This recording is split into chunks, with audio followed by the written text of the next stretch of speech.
Olá, meus queridos irmãos, queridas irmãs, amigos e amigas. Que alegria poder estar junto com vocês mais uma vez neste espaço semanal de estudo da lição da Escola Sabatina que nos proporciona a Sa Feliz. Cada semana é uma nova oportunidade de estarmos juntos, de aprender juntos com a Palavra de Deus, de orarmos uns pelos outros, de enviar o seu comentário, o seu pedido de oração, e é por isso que é importante que você se inscreva no link que aparece aí na nossa tela, porque além de poder fazer todas essas coisas, você vai também receber diariamente o acesso direto ao estudo da lição. Que privilégio, que bênção maravilhosa. Nós estamos avançando no estudo das lições deste terceiro trimestre, estamos na lição de número 11, que tem como título Apostasia e Intercessão, e nós vamos para o estudo desta semana, e antes disso vamos curvar nossa fronte e pedir a bênção de Deus. Senhor, nosso Deus e Pai, graças te damos por mais uma oportunidade de podermos estudar Tua Palavra. Que o Senhor nos abençoe, nos ilumine, nos conduza, para que tenhamos compreensão, entendimento e um coração sempre trabalhado por Ti, disposto a cumprir a Tua vontade, a viver de acordo com os Teus princípios. Abençoa os nossos amigos e irmãos, onde quer que estiverem, e que esta lição seja uma grande bênção para todos nós, em nome do Senhor Jesus. Amém. O verso para memorizar encontra-se aqui no livro de Êxodo, capítulo 32, que é o capítulo que vamos estudar na lição 11, somente o capítulo 32, versos 31 e 32, e eu leio assim: Moisés voltou ao Senhor e disse: o povo cometeu grande pecado, fazendo para si deuses de ouro. Agora, pois, perdoa-lhe o pecado, ou se não, peço-te que me risques do livro que escreveste. Nós vamos voltar a esse texto na lição da quinta-feira, a esse verso, como uma oportunidade de nós considerarmos melhor, de forma mais aprofundada, esta postura intercessora de Moisés. A lição aqui na sua parte introdutória, ela nos relembra lembramos que Moisés subiu com Arão, Nadab e Abiú, 70 anciãos, Josué também estava presente, eles tiveram ali um momento especial com Deus, depois eles voltaram, Moisés entregou o governo, a liderança, o comando do povo para Arão e Hur, e ele ficou ali bem próximo de Deus, esperou aqueles dias que nós consideramos 6 dias, no 7º dia Deus se apresentou a ele, e Moisés permaneceu ali 40 dias e 40 noites. E enquanto Moisés estava ausente, o que aconteceu? Se Moisés estava mais perto de Deus, o povo se afastou de Deus. E eles, pressionando Arão, produziram um ídolo, um bezerro de ouro, e disseram que aquele era o Deus que os havia livrado, que os havia libertado. E a pergunta que o autor faz: por quê? Depois de tantos milagres, como foi possível que aquele povo pôde agir dessa maneira? Quanta coisa Deus havia feito. A destruição do exército de Faraó, morrendo ali no Mar Vermelho, a forma como Deus já havia demonstrado o seu amor e cuidado, o maná que caía diariamente, a manifestação de Deus ao falar as 10 palavras, o decálogo, e tantas outras demonstrações do seu amor, a nuvem que estava ali de dia, a nuvem de fogo à noite. E nós não temos a verdade, é que nós não temos uma resposta para essa pergunta. Por que aquele povo agiu como agiu? O autor aqui no sábado à tarde, ele relaciona, ele diz, pode haver muitas respostas, pode haver um pouco de verdade em cada uma destas coisas que eles mencionam, como, por exemplo, será que os hebreus ainda não tinham compreendido a diferença de um Deus vivo para os ídolos? Deus era invisível, mas os ídolos eles podiam ver. Será que eles davam mais valor para aquilo que eles podiam ver do que para Deus que eles não podiam ver? E ele vai colocando aqui várias opções e ele entende que há um pouco de verdade em cada uma delas. O fato é, meus queridos irmãos, que enganoso é o coração do ser humano. E antes de nós julgarmos aquele povo e condenarmos, dá uma bronca na gente, uma raiva, né? A vontade de chicotear aquele povo, aquela gente. Mas antes de fazer isso, nós temos que olhar para dentro do nosso coração e ver nós mesmos quantas vezes já tropeçamos, caímos, falhamos, mesmo diante de tanta demonstração do amor, do cuidado e da direção de Deus para a nossa vida. Que essa experiência que nós vamos considerar do povo de Israel, a sua queda, a reação de Arão, a reação de Moisés, a reação de Deus, que estas lições possam produzir em nós uma renovação do nosso compromisso com Deus, do nosso senso de dependência do Senhor, para vivermos de acordo com a sua vontade. E desta maneira, colocamos um ponto final na lição do sábado à tarde. Avançamos então para domingo, que tem como título Liderança Fracassada. Ora, se Moisés, se despedindo dos 70 anciãos, Arão, Nadab e Abiú, permaneceu no monte, entregou, ele passou o bastão provisório da liderança do comando para Arão, era natural que nós esperássemos que Arão pudesse exercer uma liderança firme, como seu irmão havia tantas vezes demonstrado. O fato é que a lição sugere que a ausência de Moisés provocou uma desorientação, impaciência e trouxe grande insegurança para o acampamento de Israel. Eles queriam ver o líder, eles queriam sentir-se seguros visualmente acompanhando as ações de Moisés. E quando Moisés está num lugar oculto com Deus, isso realmente trouxe uma grande insegurança para aquele povo. Mas a lição vem deixando claro, irmãos, que Arão, ele não estava à altura daquela situação. Ele não estava à altura de exercer a liderança. A porção para o domingo, ela está no capítulo 32 do livro de Êxodo, nos versos de 1 a 6. O fato é que o povo pressionou Arão e ele não resistiu, ele cedeu de pronto. E para nós também não apedrejarmos Arão, havia uma postura bastante irritada, nervosa, quase que odiosa daquele povo em geral, e isso Ellen White escreve nos comentários de Ellen White, que também aparece no caderno do professor, na lição do professor, que eles inclusive tinham uma postura ameaçadora. E vinha da onde isso? Em grande parte daqueles que haviam se juntado ao povo de Israel, egípcios que haviam saído junto com os hebreus. Então, o povo pressiona Arão, ele não resiste, ele não tenta argumentar, ele não tenta convencê-los de algo diferente, e ele já cede, demonstrando assim toda a sua fraqueza, toda a sua inaptidão para exercer a liderança. E a verdade é que esta atitude, ela foi pecaminosa, perversa, e foi algo assim terrível, tanto da parte do povo como da parte de Arão. Ellen White, aqui há um parágrafo aqui na lição de domingo de Patriarcas e Profetas.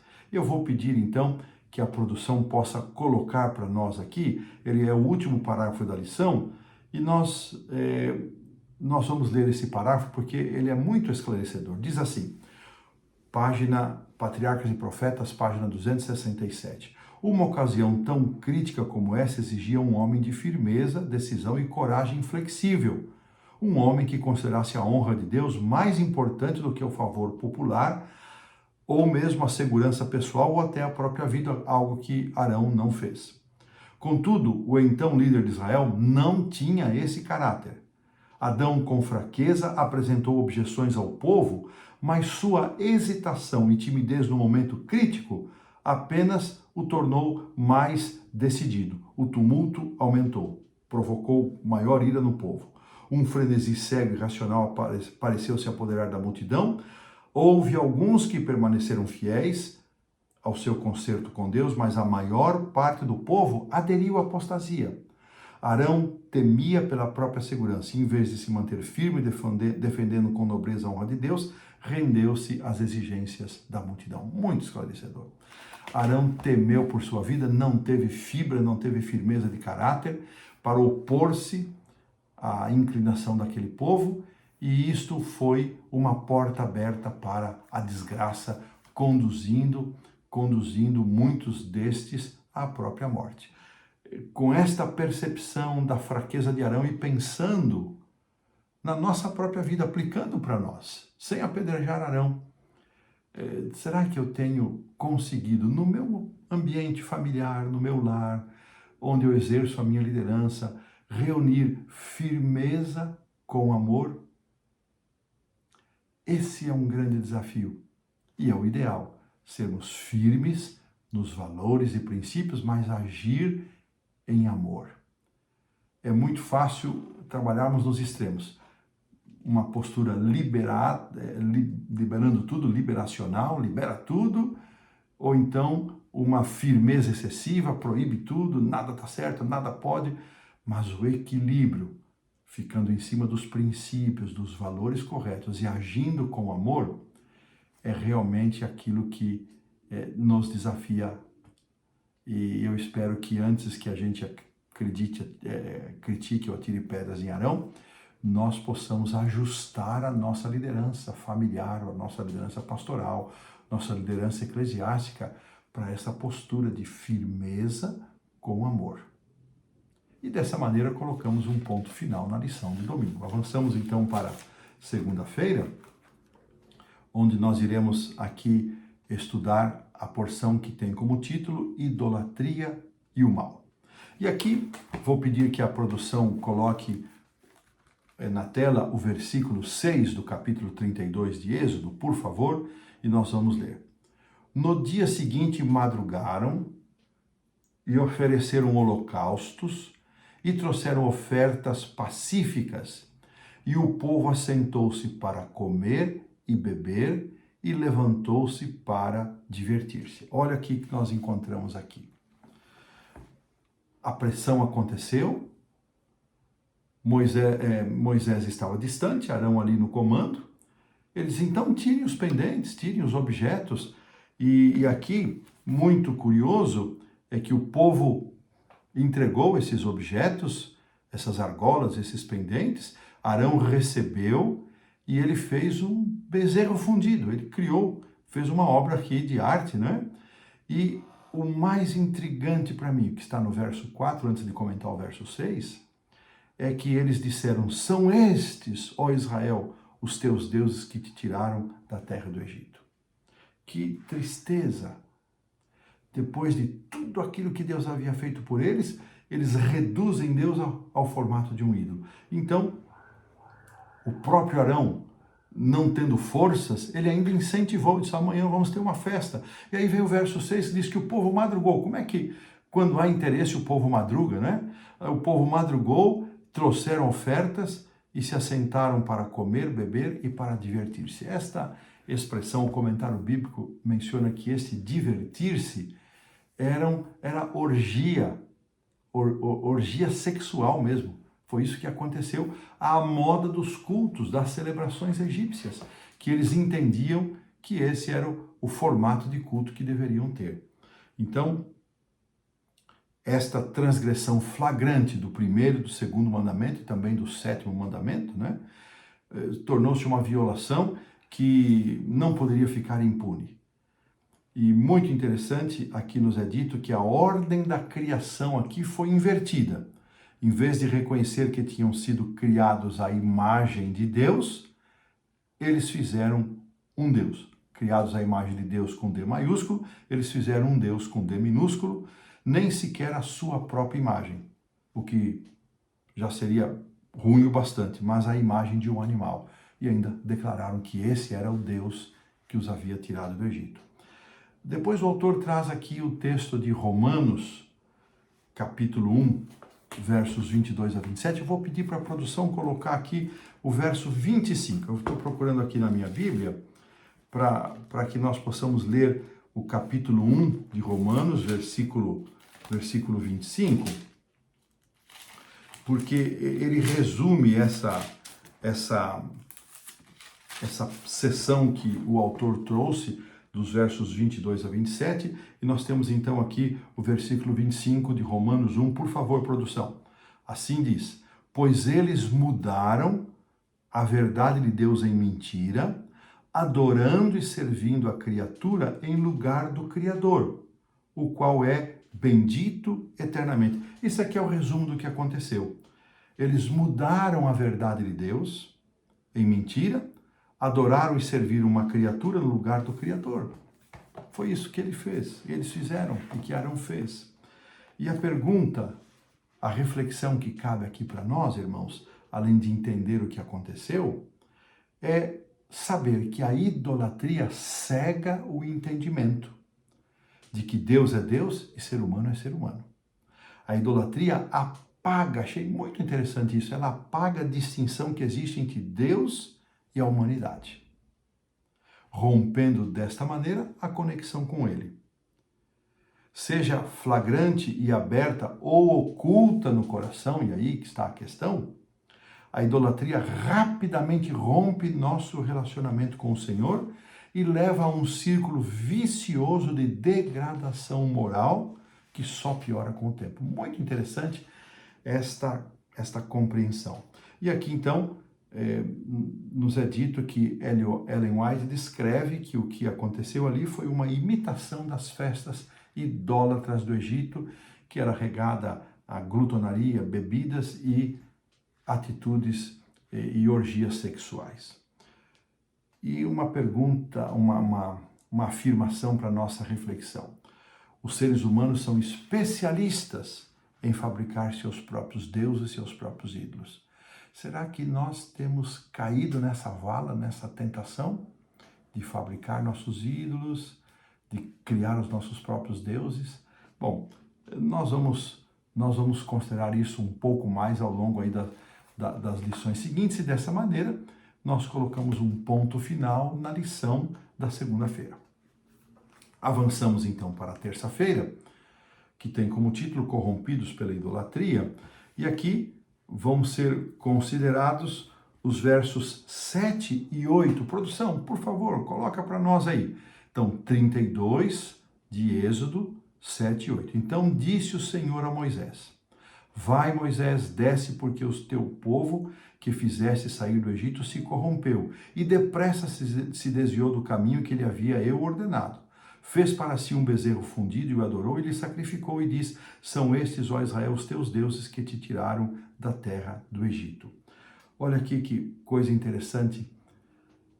Deus se dirige a Moisés e diz: desce, Moisés, porque o teu povo, olha que coisa curiosa aqui, o teu povo, Deus diz: ó Moisés, o teu povo fez isso. Mas vamos ver qual foi a reação de Moisés a essa expressão. Ao se voltarem para um ídolo construído pelas mãos humanas, eles estavam num processo de divórcio, de separação do verdadeiro Deus. Estavam deixando de reconhecer o poder do verdadeiro Deus que os havia tirado do Egito. E o Senhor, nosso Deus, coloca a culpa diretamente neles, dizendo: olha, o teu povo se corrompeu. Foi uma escolha, uma ação deliberada. Que contradição com aquilo que eles haviam prometido ao Senhor. Tudo que o Senhor disser, isso faremos. Seus pensamentos e sentimentos estavam distorcidos, corrompidos completamente.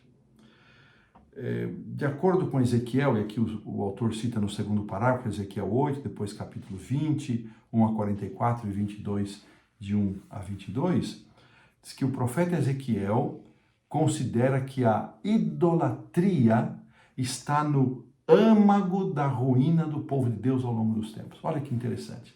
A idolatria está no âmago, no centro. A partir daí surgem outros pecados, mas a idolatria está no cerne. E a pergunta que está aqui mais abaixo no segundo parágrafo, será que nós estamos livres da idolatria? O que afinal de contas é um ídolo? Terceiro parágrafo, ídolo é o que nós colocamos no lugar de Deus e mesmo sabendo que não é certo, ainda assim o adoramos e o fazemos de forma repetitiva. O ídolo captura nossa imaginação e nossas afeições. O ídolo capta também nosso tempo e nossa mente mais do que o próprio Deus. Isso é um ídolo. Se o Senhor não estiver no centro da nossa vida, da minha vida, meu querido irmão, minha querida irmã, algum outro Deus vai assumir esse lugar. Deus tem que ser o centro da nossa vida. O que colocamos no lugar de Deus, no lugar de Cristo, no lugar do Espírito Santo, pode ter diferentes formatos. Não é só um bezerro de ouro. Pode ser o orgulho, pode ser o egoísmo, o dinheiro, o poder, as depravações, comida, internet, tempo, gasto nessas coisas, drogas, álcool, pensamentos impuros, consumismo e assim por diante, e assim por diante. Algum tipo de ideologia. A lista é grande, não tem fim. E nós, na verdade, somos muito criativos para criar os nossos próprios deuses, os nossos próprios ídolos. Podemos transformar qualquer coisa boa, inclusive pessoas do nosso relacionamento a quem amamos, cônjuge, filhos, nós podemos transformar isso num ídolo. Então nós temos que pensar muito. Idolatria é extremamente perigosa. Ela muda a nossa identidade, achei isso fantástico, ela muda a nossa identidade e ela substitui relacionamentos pessoais verdadeiros por interações vazias e, em última análise, sem sentido, que no fim são incapazes de nos salvar, pelo contrário, nos conduzem à perdição. É uma oportunidade para nós pensarmos o que ocupa o centro da nossa vida, o que ocupa o centro das nossas afeições. Será que não estamos fazendo também ídolos, bezerros de ouro, modernos, com todas estas coisas que foram mencionadas e outras mais que podem tomar o lugar de Deus na nossa vida? Que Deus nos livre disto, irmãos, que Deus nos fortaleça para que Deus seja o centro da nossa vida e dessa maneira colocamos um ponto final na lição da terça-feira. Avançamos aqui para a quarta-feira, onde então nós vamos considerar a justa ira de Deus, a justa ira de Deus. Enquanto Moisés ainda estava com Deus, Deus disse para ele que destruiria aquele povo rebelde. Isso, irmãos, vou pedir para a produção colocar capítulo 32 de Êxodo, versos 9 e 10. Por favor, produção. E eu leio assim. Disse mais o Senhor a Moisés: tenho visto este povo, e eis que é povo de dura cerviz. Agora, pois, deixa-me para que se acenda contra eles o meu furor, e eu os consuma, e eu farei de ti uma grande nação. Olha que coisa impressionante aqui. Vamos considerar na lição da quarta-feira a ira de Deus. Quando Deus disse para Moisés que ele estava observando o povo, era um povo de dura cerviz, de natureza ruim, e que ele queria destruir aquele povo e suscitar de Moisés uma nova aliança, um novo povo, Moisés, ele não aceitou. Moisés não aceitou. Ao invés disso, ele suplicou, como vemos no verso 11, ele suplicou ao Senhor para que... vamos ler o verso 11, produção, por favor. Êxodo 32, 11. Porém, Moisés suplicou ao Senhor, seu Deus, e disse: por que se acende, Senhor, a tua ira contra o teu povo, que tiraste da terra do Egito com grande fortaleza e poderosa mão? E Moisés faz aqui um apelo, os versos 12 e 13, ele cita o que as nações vão dizer, o que os povos vão dizer, que o Senhor tirou o teu povo lá do Egito para morrer aqui nesse deserto. E ele apela para a aliança com Abraão, Isaque e Jacó. O Senhor prometeu que eles teriam a descendência multiplicada. e que daria a eles uma herança eternamente. O que as nações vão dizer? E aqui o verso 14 diz que o Senhor então se arrependeu do que disse que haveria de fazer ao povo. Já vamos voltar a esse verso 14 aqui. Então, Moisés faz esta interação com Deus, e eu fiquei impressionado porque Ellen White, lá nos comentários que vem na lição do professor, ela menciona no livro Spiritual Gifts, volume 3, que esta foi uma prova para Moisés. Foi uma prova para Moisés. E achei também muito interessante, este verso 14, eu até vou pegar do próprio comentário bíblico, que traz a seguinte explicação para essa expressão: então se arrependeu o Senhor do mal que dissera havia de fazer ao seu povo. Então, como é que vamos entender esse arrependimento do Senhor? Aqui nos é dito que o Senhor, no comentário bíblico, volume 1, página 718, que o Senhor foi comovido pela oração fervorosa do seu servo, pela intercessão de Moisés. E aqui então é dito assim: as palavras "se arrependeu o Senhor", elas são uma tentativa muito frágil, débil, de expressar a vontade divina em linguagem humana. É uma tentativa de mostrar uma atitude divina de acordo com a perspectiva humana. Na verdade, Deus não muda o seu propósito. Deus não muda, pois ele conhece o fim desde o princípio. No entanto, quando pecadores abandonam os seus pecados e se voltam para ele, quando seus filhos suplicam por misericórdia e perdão, ele então ele muda a sua ira para a misericórdia, muda o juízo para o perdão. É possível que a gente não consiga satisfazer plenamente todas as mentes inquietas a respeito desse assunto, mas a mim me satisfaz. É uma tentativa de expressar em linguagem humana uma atitude divina. Quando Deus ele entendeu que aquele povo era merecedor, era passível de uma eliminação, mas mediante a intercessão de Moisés, Deus então atendeu o seu servo, considerando que a misericórdia seria melhor do que a sua aplicação de juízo. E quando Moisés se aproxima, irmãos, do arraial, ele vê aquilo tudo, ele faz o quê? Ele quebra as tábuas que Deus havia dado a ele, escritas pelo dedo de Deus, que continham as 10 palavras, as 10 promessas do decálogo, que nós chamamos de 10 mandamentos, né? E isto tornou-se um sinal externo da violação do seu conteúdo, ou seja, quebrar as tábuas foi uma ilustração do que o povo havia feito, quebrado os mandamentos do Senhor. Deus não repreendeu Moisés por ter feito isso. Pelo contrário, quando ele sobe ao monte uma outra vez, Deus pede que Moisés leve com ele tábuas onde ele vai reescrever os mandamentos. E Moisés então repreendeu severamente Arão. E me impressionei muito aqui com as justificativas que Arão tentou dar. Primeiramente, elas estão aqui, verso 21, 22, 23. Então, Arão vai dando desculpas esfarrapadas, né? E os comentários resumem dessa maneira. Primeiro, ele culpou o povo. Segundo, ele disse, o povo me deu e saiu isso aqui. Ou seja, é como se ele não tivesse participado. Ou seja, foi uma mágica, num passe de mágica. Então, o povo deu, fundiu e saiu isso aqui.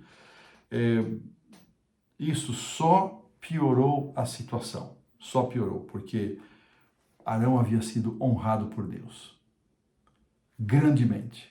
Ele havia estado tão perto de Deus, visto a manifestação da glória de Deus, e recebeu outros privilégios, mas ele não valorizou isso, não teve força, não teve firmeza. Irmãos, quantas vezes nós recebemos privilégios de Deus, cada semana estudando sua palavra, frequentando os cultos, ouvindo mensagens maravilhosas. Quantas vezes nós nos aproximamos tanto de Deus para no momento seguinte nós chutarmos tudo isso e cedemos às nossas fraquezas. Nós temos que orar muito a Deus, pedir misericórdia do Senhor, para que transforme o nosso coração, para que nos fortaleça, para que nos conceda a graça do céu, a firmeza necessária de caráter, para que nós possamos fazer boas escolhas e, pela bênção do Senhor, permanecer fiéis a estas escolhas.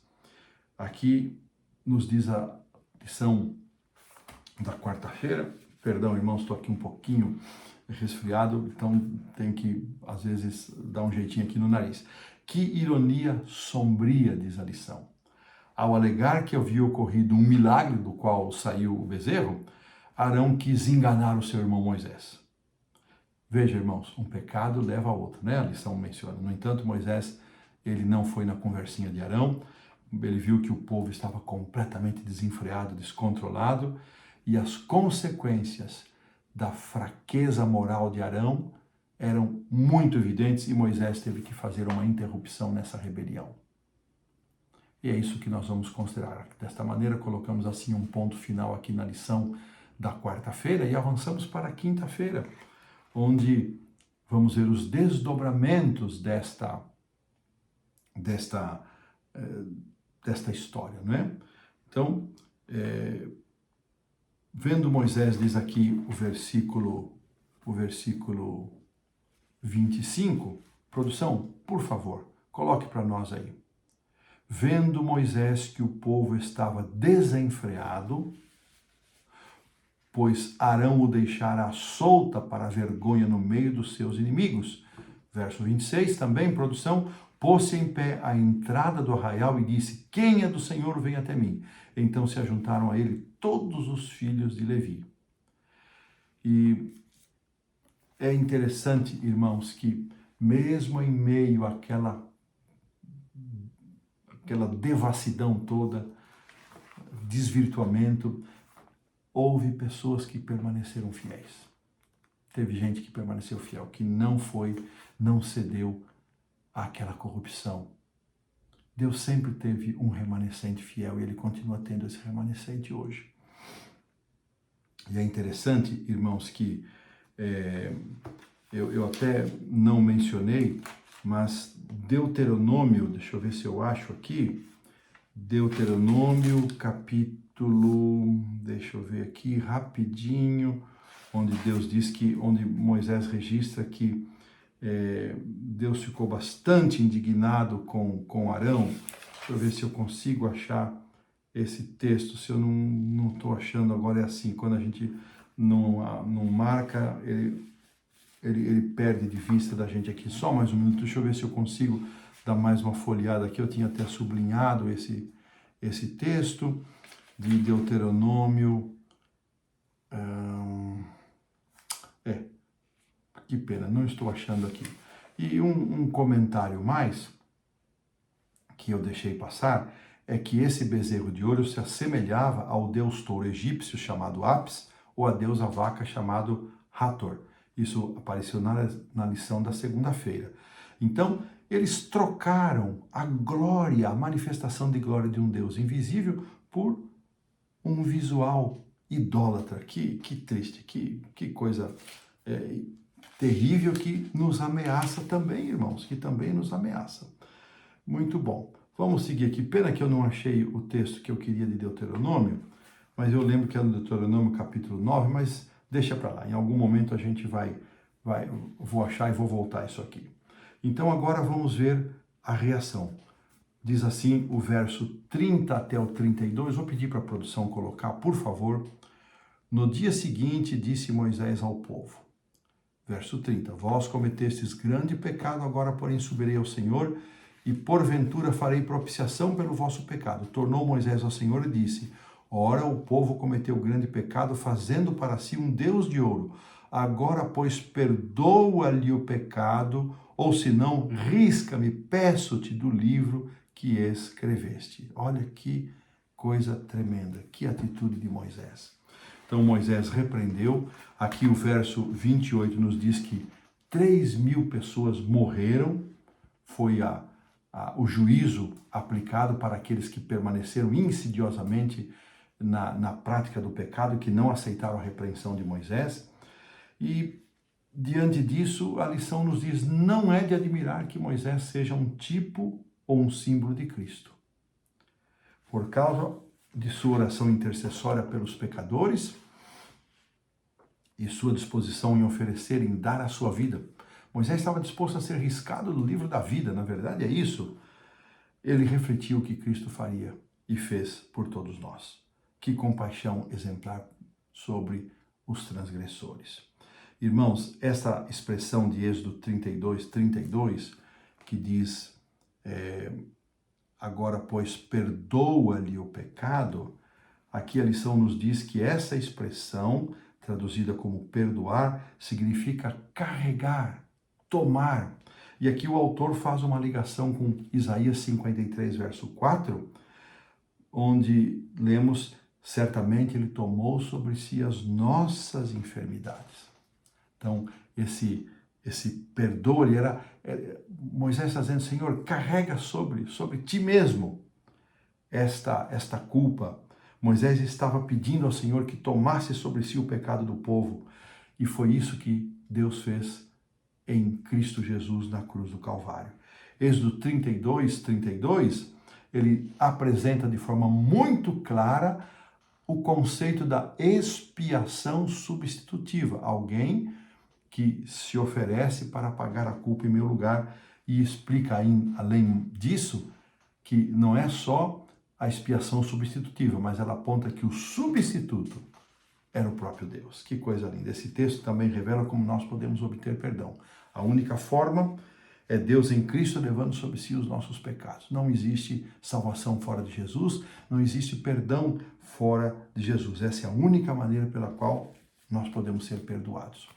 Que lindo ver o exemplo de Moisés agindo como um intercessor. E é interessante nós pensarmos que há vários tipos de oração. Há a oração da gratidão, do louvor a Deus, a oração da súplica, quando nós pedimos a Deus que atenda algo que nós levamos diante dele. Mas existe também a oração intercessória, que é uma das coisas mais lindas do cristianismo, e nós talvez não tenhamos ainda uma clara compreensão, não tenhamos como explicar tudo o que está envolvido nessa oração intercessória. Mas nós lembramos que estudamos no trimestre passado as chamadas regras de engajamento, onde existem papéis que o próprio Deus exerce e até limitações para a ação divina, como também existe um campo de ação para Satanás atuar, mas a oração intercessória, dentro dessas regras de engajamento, Deus vai fazer, mesmo que a gente não compreenda plenamente, não entenda tudo 100%, Deus vai sempre atuar para salvar, sem forçar a porta, sem forçar a vontade do indivíduo. Mas mesmo naquelas pessoas que não têm desejo nenhum de serem salvas, não estão distantes de Deus, quando nós oramos intercessoriamente por essas pessoas, Deus vai trabalhar com essas pessoas, mesmo que elas não queiram, mas Deus não vai forçar. Então, que exemplo maravilhoso este exemplo de Moisés como um intercessor, sendo também aqui um tipo de Cristo, e que nós possamos, irmãos e irmãs, ser intercessores para com aqueles com quem nos relacionamos, para com os doentes, para com nossa família, para com aqueles que estão estudando a palavra. Que coisa linda, que maravilhoso pensar que hoje o nosso Jesus intercede por nós como um sacerdote, diante de quem nós podemos chegar livremente, pois Ele é o nosso intercessor. E desta maneira nós colocamos um ponto final na lição da quinta-feira. Avançamos então para a sexta, onde nós vamos encontrar que a lição desta semana destacou a obra de Deus em favor do seu povo, que pode fazer muito mais infinitamente além de tudo aquilo que pedimos ou pensamos. E nossa atenção, portanto, deve estar posta e voltada para este Deus e para o seu poder. E vamos pedir que a produção coloque aí o texto de Patriarcas e Profetas, páginas 273, 274, um texto muito lindo que diz assim: o amor, não menos que a justiça, exigia que o juízo fosse aplicado sobre esse pecado. pecado. Falando agora sobre esse grupo que morreu. Deus é o guardião, bem como o soberano do seu povo. Ele exclui aqueles que estão determinados a seguir na rebelião, que foi o caso, para que não levem outros à ruína. Olha que explicação interessante. Aqueles foram eliminados porque, além de resistir e não aceitar o arrependimento, eles seriam uma fonte de destruição para outros. Poupando, aqui ela vai dar 2 exemplos, poupando a vida de Caim, que é o primeiro exemplo, Deus demonstrou ao universo qual seria o resultado de permitir que o pecado ficasse sem punição. A influência exercida sobre seus descendentes por sua vida e seu ensino determinou o estado de corrupção que exigiu a destruição do mundo inteiro pelo dilúvio. Então, se Caim tivesse sido destruído e morresse por causa do seu pecado, possivelmente o que a lição está dizendo aqui é que os seus descendentes não teriam traçado o caminho que traçaram. Outro exemplo, quanto mais os homens viveram, tanto mais corruptos se tornaram. Segundo exemplo, assim seria também com a apostasia do Sinai. Comentário agora desse segundo caso, que é o que estamos estudando. Se o castigo não tivesse sido imediatamente executado sobre os transgressores, os mesmos resultados teriam sido vistos novamente, ou seja, haveria uma propagação da maldade. Então, o juízo de Deus também foi um ato de amor e de misericórdia. Para a gente pensar.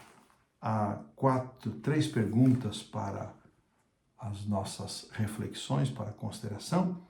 Eu vou ficar aqui com a terceira, que diz assim: por que a expiação substitutiva é a única maneira correta de entender o que aconteceu na cruz? Por que qualquer teoria sobre expiação que negue ou diminua esse aspecto do Evangelho é errada? Ele cita segundo 1 Pedro 2,24, dizendo, apontando para, exaltando a pessoa do Senhor Jesus como nosso substituto.